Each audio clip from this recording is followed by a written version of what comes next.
노아가 600세 되던 해 둘째 달 곧 그 달 11의 날이라. 그 날에 큰 기풍의 샘들이 터지며 하늘의 창문들이 열려 40주야를 비가 땅에 쏟아졌더라. 예, 이제 신명기 11장 14절 15절 말씀입니다. 여호와께서 너희의 땅에 이른 비, 늦은 비를 적당한 때에 내리시리니 너희가 곡식과 포도주와 기름을 얻을 것이요 또 가축을 위하여 들에 풀이 나게 하시리니 내가 먹고 배부를 것입니다. 아멘.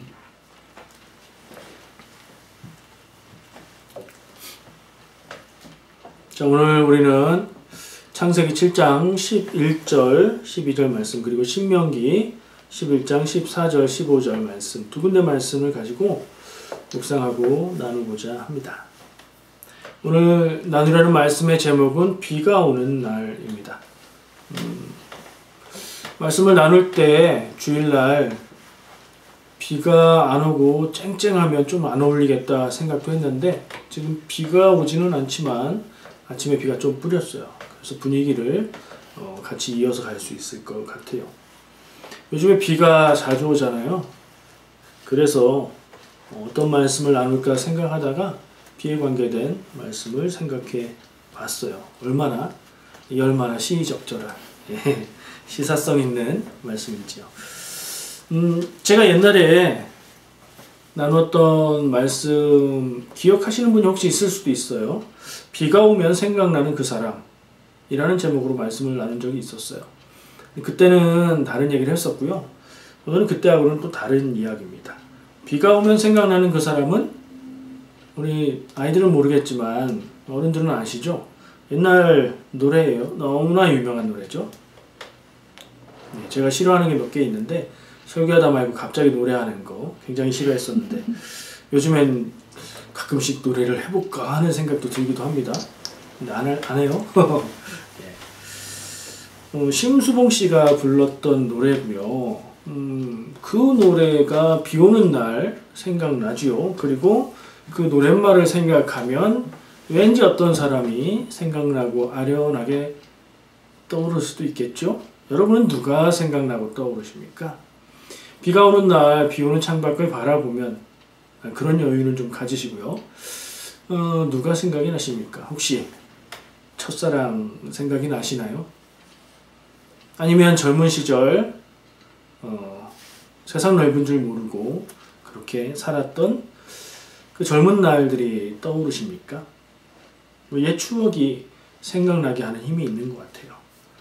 저는 사실은 심수봉 씨의 그 노래보다는 제가 더 익숙하고 비 올 때 생각나는 노래는 따로 있어요. 빗방울 떨어지는 그 거리에 서서, 이런 가사로 시작하는 노래죠. 비 오는 날의 수채화라는 노래예요. 저는 거기에 맞는 세대인 것 같고, 제가 아는 최신 노래로 비 오는 날 얘기하는 건 헤이즈라는 가수의 비도 오고 그래서, 이런 노래가 있어요. 혹시 아십니까? 모르면 제가 불러드려요? 당황하지 마시고. 안 부른다고 했죠? 비가 오는 날은 먹고 싶은 음식이 있어요. 한국 사람들은 특히 그런 것 같아요. 여러분은 비가 오는 날 뭐가 생각나고 땡기십니까? 보통 밀가루 음식이 땡긴다 이런 얘기를 많이 하죠. 칼국수, 수제비, 얼큰한 짬뽕, 아니면 홍합탕 같은 음식도 괜찮죠. 아니면 기름을 듬뿍 두르고 엎친 고소한 부추전, 해물파전, 매콤한 김치전, 이런 생각도 날 겁니다. 갑자기 우리가 한국 떠나와서 사니까 갑자기 한국 음식 뭐가 먹고 싶다 그런 때는 에이 뭐 그런 걸 먹어 그러지 마시고 가족들과 함께 생각난 김에 그런 음식 해 먹으면 좋은 추억을 만들 수 있을 것 같아요. 어쨌든 비가 촉촉하게 내리는 날은 우리의 감성도 그렇게 젖어듭니다. 성경에도 비 오는 이야기가 많이 나옵니다. 그 동네가 비하고 뗄래야 뗄 수가 없는 동네이기 때문에 비 얘기가 많이 나와요. 여러분 성경 스토리 중에 비 오는 얘기 뭐 떠오르는 거 있으십니까? 저도 뭐 얼핏 이것저것 막 떠올라요. 엘리야가 바알 선지자들을 다 무찌르고 나서 왕 아합에게 가서 먹고 마십시오. 걱정 마시고 그런 다음에 기도하니까 여러 번 기도했더니 저 멀리서 손바닥만한 구름이 와서 비가 오기도 하죠. 이거는 그 비가 오지 않는 가뭄이 든 이후에 내리게 되는 단비의 이미지죠. 성경에 나오는 비는 대체로 그런 느낌이에요. 근데 또 반대되는 비 오는 얘기도 있어요. 오늘 그 얘기도 보려고 합니다. 여러분은 어떤 비 오는 얘기가 떠오르시나요? 그 성경에 나오는 비 오는 이야기를 떠올릴 때 드는 생각과 감정은 어느 쪽인가요? 좋은 것? 아니면 무서운 것? 이 두 가지가 다 있거든요. 저는 그 두 가지를 오늘 본문 말씀을 선택할 때 그 두 가지가 나오는 말씀을 찾았어요. 창세기 7장 스토리는 우리가 읽은 본문에 노아가로 시작하죠. 노아가 나오면 벌써 뭐 딱 떠오르잖아요. 노아 홍수 때 이야기예요. 노아 홍수는 무엇 때문에 홍수가 났어요? 성경 본문 말씀에 나왔었어요. 40주야를 계속해서 내린 비. 40일 동안 계속 내린 비. 근데 그 비가 어느 정도냐면 큰 기품의 샘들이 터지고 하늘의 창들이 열렸다. 그 하늘의 비를 막고 있었던 것이 열려서 쏟아진다고 느껴질 만큼 하늘에서는 폭우가 계속 40일 동안 내렸고 하늘의 빛뿐만 아니라 땅에서도 터져서 지하수가 샘솟는 것 같은 그런 홍수였다고 표현을 하고 있는 거죠. 이 홍수로 인해서 어떤 일이 일어나죠? 싹 다 죽습니다. 노아와 노아의 가족들과 하나님이 남기게 한 노아의 방주에 탔던 동물들 빼고는 물고기도 있겠네요. 빼고는 다 죽어버립니다. 특히 이 땅에 인간이 멸종, 그 가족들만 빼고 멸종되어버리는 무서운 종말과도 같은 느낌의 비예요. 그 비로 인해서 노아 홍수가 일어났고 그 홍수는 세상 모든 인간을 죽이는 홍수였습니다. 파괴의 비죠. 너무나 무서운 비예요. 근데 신명기에 나오는 비는 느낌부터 이름부터 조금 정감 있고 따뜻해요. 이른 비와 늦은 비라는 키워드로 검색을 해서 성경에 그 말씀도 여러 나와요. 왜냐하면 이른 비와 늦은 비를 우리 문화에서는 모르는 건데 이 이스라엘의 문화에서는 정말 중요한 이름이거든요. 이스라엘에서 농사를 짓죠. 목축도 하고 농사도 짓지만 농사를 짓지 않고는 뭐 먹을 게 곡식이 많지 않으니까 농사를 짓는데 가장 중요한 게 물이에요. 물. 그 지역은 기후가 따뜻하니까 온도는 괜찮은데 물이 없으면 농사가 불가능하죠. 근데 다행히 비가 오는 절기가 있어요. 우기가 있어요. 이스라엘의 우기는 언제일까요? 계절로? 겨울입니다. 겨울. 상상해보세요. 캘거리의 겨울이 우기여서 겨울에 비가 온다. 비가 올 리가 없죠. 눈이 오는 거죠. 또 이스라엘은 비가 와요. 왜요? 날씨가 더워요. 겨울이 추운 때가 아니고 이스라엘은 여름철보다 덜 더운 때예요. 날씨가 좋습니다. 그리고 그때 비가 오니까 농사가 잘 되죠. 근데 정말 묘하게 그 우기에만 딱 비가 와요. 그 우기가 지나고 나면 그러니까 겨울이 우기라고 했으니까 봄, 여름, 가을은 거의 비가 안 옵니다. 근데 이른 비는 뭐냐면 겨울이 들어가면서 처음 오기 시작하는 비예요. 이 비가 적절한 때에 내려야 딱딱한 땅이 젖어서 경작할 수 있게 되고 거기에 씨를 뿌릴 수 있게 되는 거예요. 만약에 이른 비가 적당한 때에 안 오고 늦게 비가 오기 시작한다. 그러면 그때 씨를 뿌리고 싹을 틔워서 키워서 거둘 수 있는 시기가 짧아지기 때문에 농사에 문제가 생기는 거죠. 이른 비는 그래서 중요하고요. 늦은 비는 마지막 타임에 오는 비예요. 봄이 되어갈 무렵 막판에 오는 비예요. 곡식들이 많이 자랐고 이제 익어갑니다. 그때에 수분이 필요한데 그때 내리는 비가 좋은 결실을 맺게 만드는 거죠. 이 늦은 비 역시 오지 않으면 이른 비가 잘 와서 잘 자란 곡식들이 뭐 여무는데 잘 익어가는데 문제가 생기는 거예요. 이른 비와 늦은 비는 우리는 이름이 예쁘다 이런 정도밖에 생각 못하겠지만 이스라엘에 있어서는 그 한 해 농사의 거의 모든 것을 결정하는 중요한 비예요. 이른 비와 늦은 비가 적절한 때에 내려지면 이스라엘은 어떻게 돼요? 하나님이 말씀하시는 대로 그 땅은 젖과 꿀이 흐르는 땅이 되는 거예요. 그거 안 오면 그런 거 안 흐르고 그냥 메마른 땅이 되는 거죠. 그러니 적절한 때에 내리는 이른 비와 늦은 비는 축복의, 은혜의 비인 거죠. 좀 전에 우리가 생각했던 첫 번째 어떤 비, 창세기 7장의 비는 죽음의 비였어요. 근데 신명기 11장의 비는 하나님의 축복의 약속입니다. 메마른 땅 위에 비가 내려서 촉촉히 젖어들고 땅을 팔 수 있게 되고 습기를 머금은 땅에 작물을 뿌렸을 때 싹을 틔울 수 있는 그런 생명의 축복을 주는 거죠. 성경에서 볼 수 있는 비는 두 가지 이미지, 두 가지 의미를 다 가지고 있어요. 어떤 차이에서 그게 올까요? 죽음의 비는 왜 죽음의 비예요? 안 그치고 비가 계속 오니까, 비가 감당할 수 없을 만큼 넘치도록 계속 오니까 죽음을 몰아오는 거죠. 그럼 은혜의 단비는요, 필요한 만큼, 적절한 때에 오기 때문이에요. 비가 온다는 게 뭐가 제일 중요한가 생각해보면 필요한 때에 필요한 만큼 오는 게 중요한 거예요. 비가 오는 시기와 비가 오는 양이 중요한 거죠. 그게 작거나 안 오면 망하는 거고, 또 너무 많고 감당할 수 없을 만큼 많이 오게 되면 그건 뭐 거의 파괴와 파멸의 비가 되는 거예요. 똑같은 비인데 말이죠. 같은 비, 물로 이루어진 하늘에서 하나님이 내려주시는 같은 비인데 시기와 양에 따라서 죽음과 파멸이 되기도 하고 은혜의 단비가 되기도 하는 거예요. 우리가 살아가는 삶도 비에 대한 이런 생각과 우리 인생을 바라보는 눈이 비슷하다 하는 생각을 하게 됩니다.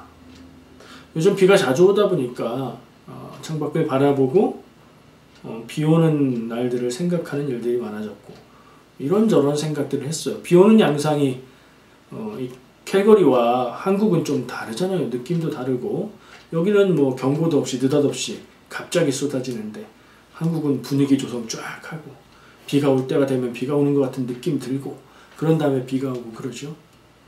그런 생각도 나고 뭐 그러네요. 여름철에 한국에서 본격적인 여름이 되기 전에 더워지기 전에 비가 계속 오는 때가 있어요. 비가 오는 양도 많고 그걸 뭐라고 불러요? 우리 어린 중학생 이하 아니 고등학생 이하 친구들 맞춰보세요.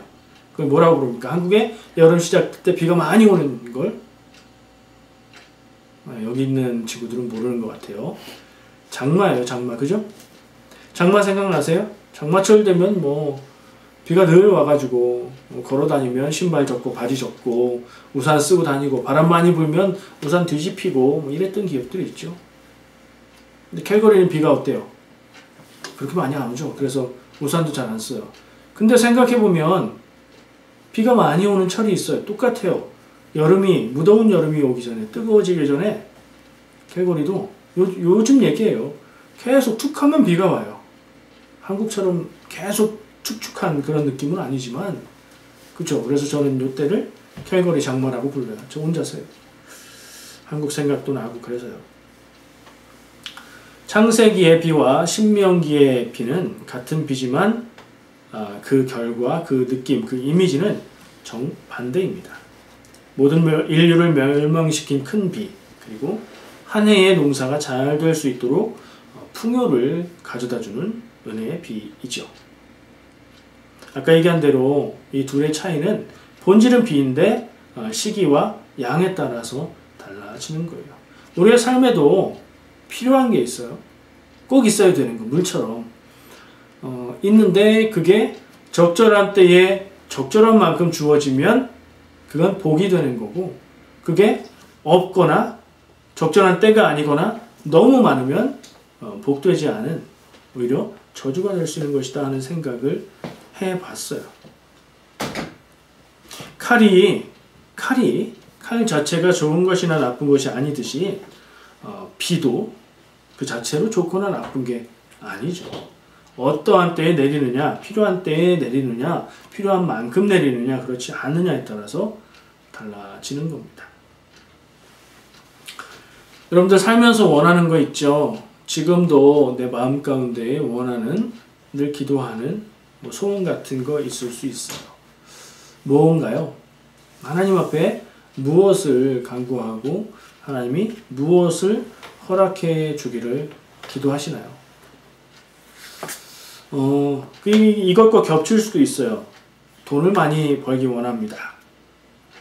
별로 그렇진 않겠지만 우리 마음속엔 하는 일이 잘 돼서 돈을 좀 여유 있게 벌면 좋겠다, 이런 마음이 있을 거예요. 또 그러기 위해서 일이 잘 되기를 바라는 마음도 있죠. 그런 것도 괜찮지만 반대로 생각해서 같은 의미이긴 하지만 어려운 일이 없기를 바라기도 합니다. 계속해서 어려운 일을 겪고 또 겪고 또 겪고 끝없이 어려운 일을 겪다 보면 그냥 아무 일 없이 무탈한 삶을 살았으면 좋겠다 하는 생각을 하게 되죠. 한번 스스로 질문해 볼까요? 우리가 돈이 얼마 정도 있으면 만족할 수 있을까요? 한국에서는 부자의 기준이 얼마를 갖고 있으면 부자다, 이런 기준이 있다고 하죠. 우리가 거기에 비하면 어떤 삶을 살고 있습니까? 내가 가진 것은 어느 정도인가요? 일이 어느 정도 잘 되면 행복할 수 있을까요? 내가 하는 일이 잘 돼요. 그럼 행복할까요? 일이 굉장히 잘 되면 너무 바쁘고 힘들지 않을까요? 적당히, 적절하게 잘 돼야 되겠죠. 어려운 일이 없어요. 좋죠. 얼마나 어려운 일이 없으면 감사할까요? 어려운 일이 없으면 감사할까요? 전혀 어려운 일이 하나도 없이 평안하게, 특별할 것도 없이 그냥 계속 살아요. 그러면 감사할까요, 우리가? 오히려 반대로 굉장히 어려웠다가 그것이 조금 풀리면 감사하게 되는 그런 마음을 기억하게 됩니다. 질문해 보는 거죠. 얼만큼 좋아야 우리가 만족하고 행복하고 감사할 수 있을까? 이 질문을 통해서 돈이 많은 것, 일이 잘 되는 것, 어려운 일이 없이 평안한 것, 그게 내 인생을 좌지우지할 수 있는, 내 행복을, 내 만족을, 내 감사를 좌우할 수 있는 일이 아니구나 하는 생각을 해보게 됩니다. 여러분 생각은 어떠십니까? 우리가 진짜로 원하는 것은 어쩌면 부자가 되고 만사형통하는 것, 그것이 아닐지도 모르겠습니다. 무엇을 바라보고 어떤 마음으로 사는가, 그것에 따라서 사는 인생이 어떠한 처지에 있든지 간에 어떠한 마음 자세로 어떤 태도로 사는지에 따라서 행복할 수도 불행할 수도 감사할 수도 그렇지 않을 수도 있는 것 아닐까요? 이 시간 잠시 가만히 생각해 보시기를 바랍니다. 혹시 주변에 적을 수 있는 종이와 필기구가 있으면 놔두고 적어보시는 것도 좋을 것 같아요. 내가 내 인생에 바라고 원하는 것은 무엇인가? 인생의 가치와 목표를 묻는 질문이죠. 그것을 질문해보고 생각해보고 방금 저와 함께 나눈 이 생각들, 내가 많은 것을 가지면, 일이 잘 되면, 내가 무탈하게 살면 그게 좋은 건가? 그게 최고의 인생일까? 하는 질문과 함께 생각해 보시기 바랍니다.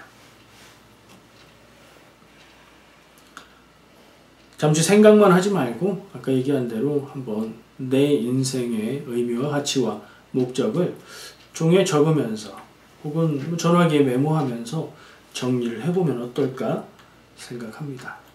그것을 놓고 정말 내가 내 인생이 그걸 바라보고 살아가고 있나, 내가 지금 애쓰고 힘쓰는 일들이 이것을 위해서 가치가 있는 일인가 바라보는 건 참 우리 인생을 재정비하는 데 큰 중요한 일이 될 것 같습니다. 아까 제가 비 얘기를 하면서 적절한 때에 적절한 양이 내리는 것이 가장 좋다고 얘기를 했었죠.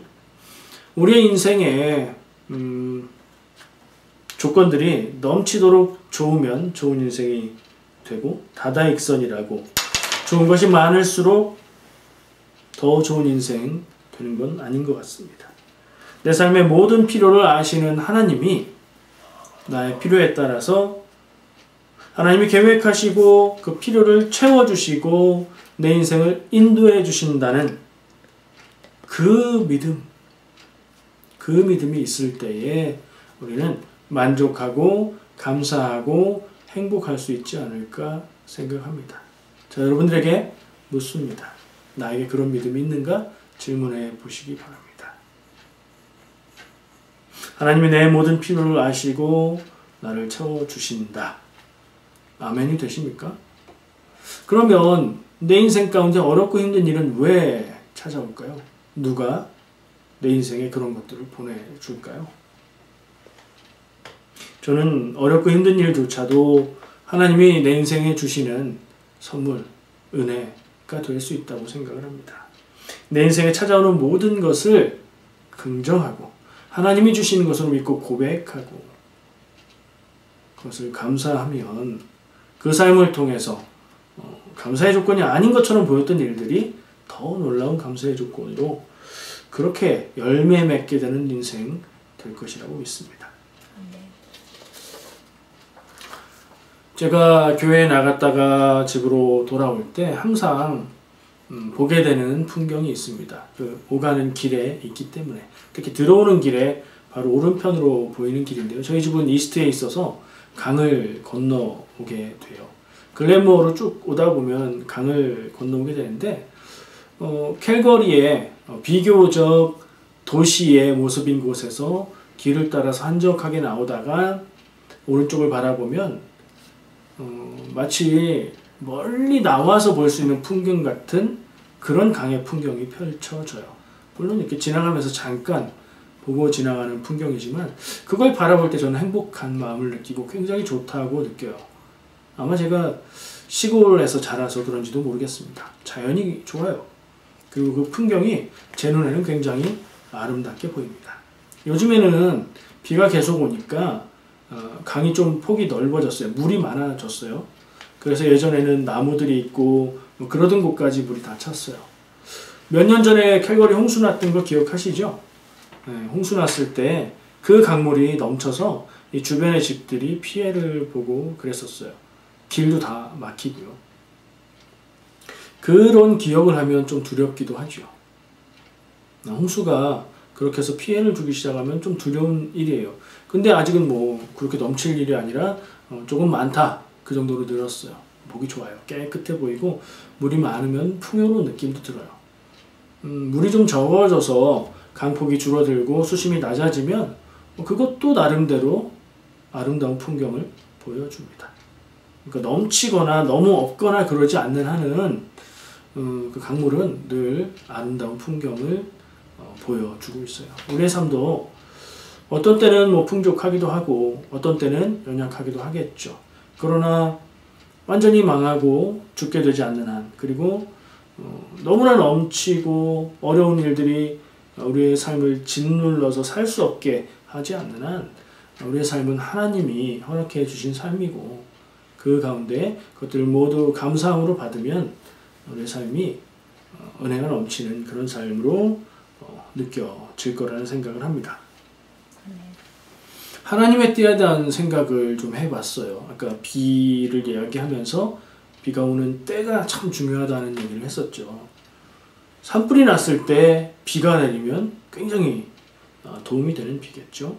홍수가 났을 때 내리는 비는 좀 많았으면 하는 비잖아요. 이집트 생각을 해봤어요. 이집트 아시죠? 저도 가보진 않았어요. 근데 뭐 피라미드 생각나고 스핑크스 있고 우리가 지도에서 성경 얘기하면서 자주 봐서 친근해요. 이집트가 있는 그 이스라엘과 메소포타미아 지역을 다 해서 고대 근동, 옛날에 그 지역을 고대 근동이라고 부릅니다. 이집트가 그 고대 근동 지역에서 최강국으로 오랜 시간 군림을 했었어요. 그럴 수 있었던 이유가 뭔지 아십니까? 원래부터 강한 나라 뭐 그런 건 없어요. 지금의 미국이요? 원래 그냥 강하고 대단하고 뛰어난 나라여서가 아니에요. 뭔가를 많이 가질 수 있어서 강한 힘을 가진 거예요. 이집트는 뭘 가졌을까요?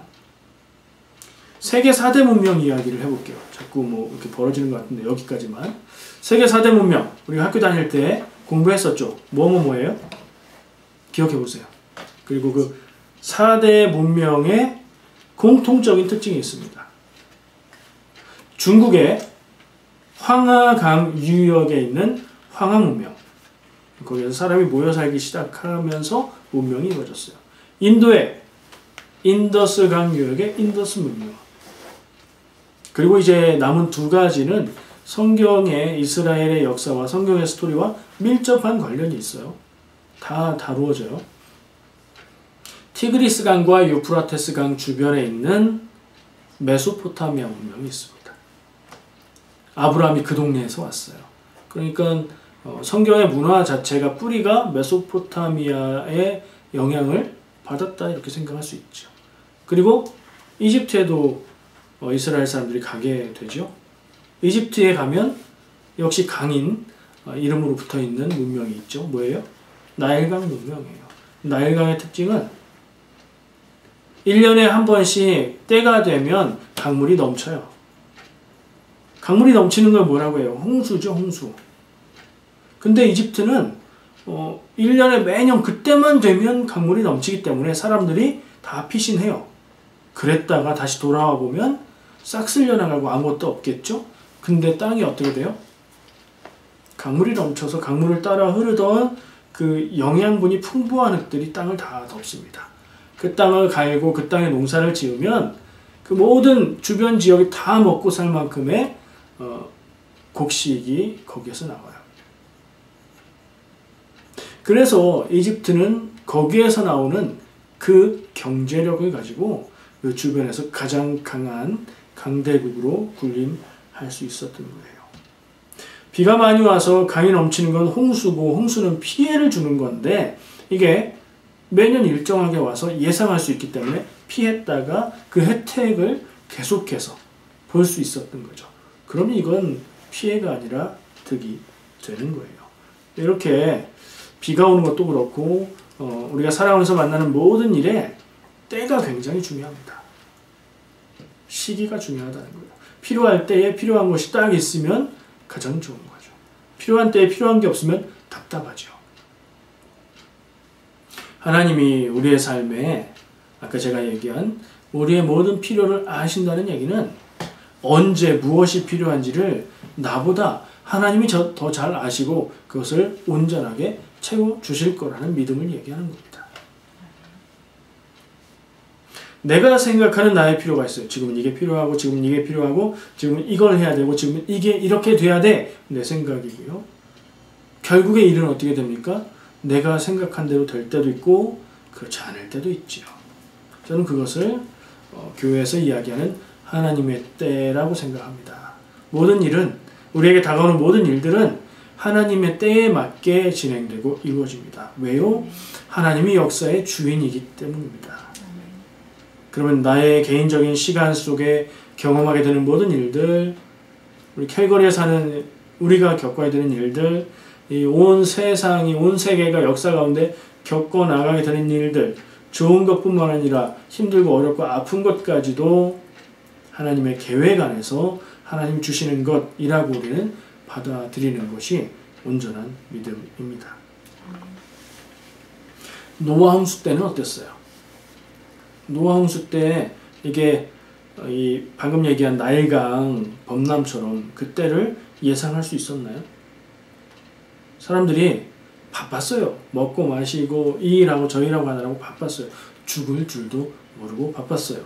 사람들이 노아 가족이 방주 짓는 걸 봤겠죠. 그래서 왜 그러냐고 물었겠죠. 이건 뭐 상상입니다만 그래서 모르는 건 아니었어요. 그러나 믿지 않았어요. 무시했어요. 그리고 죽는 줄도 모르고 열심히 살고 죽는 줄도 모르고 즐겁게 살고 그렇게 살았어요. 예상하지 못한 때에 하나님의 일이 이루어지면 그건 큰 낭패입니다. 망하는 일이에요. 죽는 일이에요.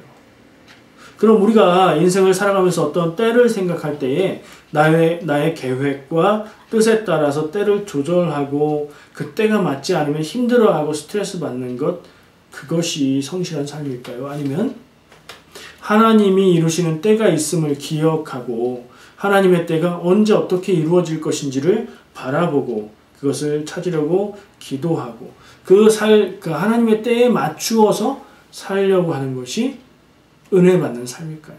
그걸 우리가 생각해 볼 필요가 있어요. 사람마다 좀 다릅니다. 성격마다 다르고 성향마다 달라요. 내가 계획하고 내가 원하는 대로 되지 않으면 너무 힘든 성격을 타고난 분도 있어요. 그런 분들 특히 기억하셔야 돼요. 내가 계획하고 내가 원하고 내가 하려고 하는 것, 그것을 되게 하는 게 능사는 아니다. 하나님의 뜻이 그것과 다르면 내가 그것을 내려놓고 하나님의 때에 맞출 필요가 있다. 또 늘 내가 뭘 하려고 하지 않고 되는 대로 살아가는 사람도 있어요. 그분은 하나님의 때에 맞추는 건가요? 그것도 아니에요. 되는 대로 살아가면요, 하나님의 뜻을 바라고 하나님의 뜻대로 사는 게 아니라 그냥 되어지는 대로 살아가는 거예요. 하나님 바라보고 하나님의 뜻을 구하고 하나님의 때에 민감하게 살아가며 그 때의 징조를 알고 때에 맞게 살아가는 것, 그것도 다른 얘기예요. 우리가 천성이 어떤 사람이든 하나님의 때를 중요하게 생각하고 살아갈 필요가 있습니다. 우리의 인생에 일어날 일들은 일어납니다. 일어나지 않을 일은 안 일어나요. 아무리 원하고 바라고 노력하고 준비해도 되지 않을 일은 안 되고요. 될 일은 돼요. 되니까 그냥 되는 대로 살자는 얘기가 아니에요. 무엇을 위한 얘기냐면 하나님의 때를 우리가 분별하는 기준을 생각하는 거예요. 내가 원하는 때, 그때가 하나님의 때에 겹칠 수도 있어요. 그러나 안 되는 것은 무엇이냐? 내가 원하는 때로 하나님의 때를 끌고 올 수는 없어요. 하나님이 계획하신 역사와 하나님이 주시는 은혜와 그 때를 내가 늦추거나 당기거나 할 수가 없다고요. 그건 적절한 자세도 아니고 그렇게 되지도 않습니다. 하나님이 나의 삶에 어렵고 힘든 일을 주셔도 그거 우리가 긍정하고 받아들이자고 얘기했죠. 주여 언제까지입니까? 라고 기도할 수 있어요. 근데 하나님은 그 때를 통해서 그 괴로움과 어려움과 고난을 통해서 어쩌면 우리가 좀 더 기다릴 수 있고 좀 더 하나님의 뜻을 구하고 지혜로워지기를 위해서 그때를 허락하셨을 수도 있지요. 그런 면에서 우리에게 주시는 모든 것을 긍정하고 하나님의 때를 구하고 살자는 겁니다. 비 오는 날 창밖을 바라보면서 들었던 생각부터 성경에 비 오는 얘기하고 이런저런 얘기하면서 하나님의 때까지 말씀을 같이 나눴습니다. 하나님의 때에 맞게 조바심 내지 않고 감사하며 그러나 최선을 다하며 하나님의 뜻을 구하고 살아가는 성도님 되시길 바랍니다. 모든 일들이 하나님의 때에 하나님의 계획대로 이루어진다는 것을 믿는다면 그 하나님의 때에 초점을 맞추는 훈련, 그 눈을 기르는 훈련을 해야 될 것 같습니다. 하나님이 내게 주시는 모든 일들을 그것이 감사로 받으면 버릴 게 없고 은혜가 됨을 기억한다면 내가 지금이라도 겪고 있는 아픔과 어려움이 분명히 감사의 모습으로 감사의 제목으로 변화될 것을 믿을 수 있습니다. 그 믿음을 가지시기를 축복합니다. 비 내리는 날 여러분과 함께 말씀 나눌 것을 생각하면서 그런 생각을 했습니다. 이 내용들 그리고 함께 나누는 가운데 하나님이 마음 가운데 주신 생각이 있지요. 그것이 여러분들 마음에 깊이 새겨지시길 축복합니다. 세상에 내려서 모든 생명을 풍성하게 키워가는 이 은혜의 담비처럼 여러분들의 삶에도 필요한 때에 채워주시는 하나님의 은혜가 있으시기를 그리고 그것을 믿는 믿음 가운데 살아가시기를 축복합니다. 기도하겠습니다.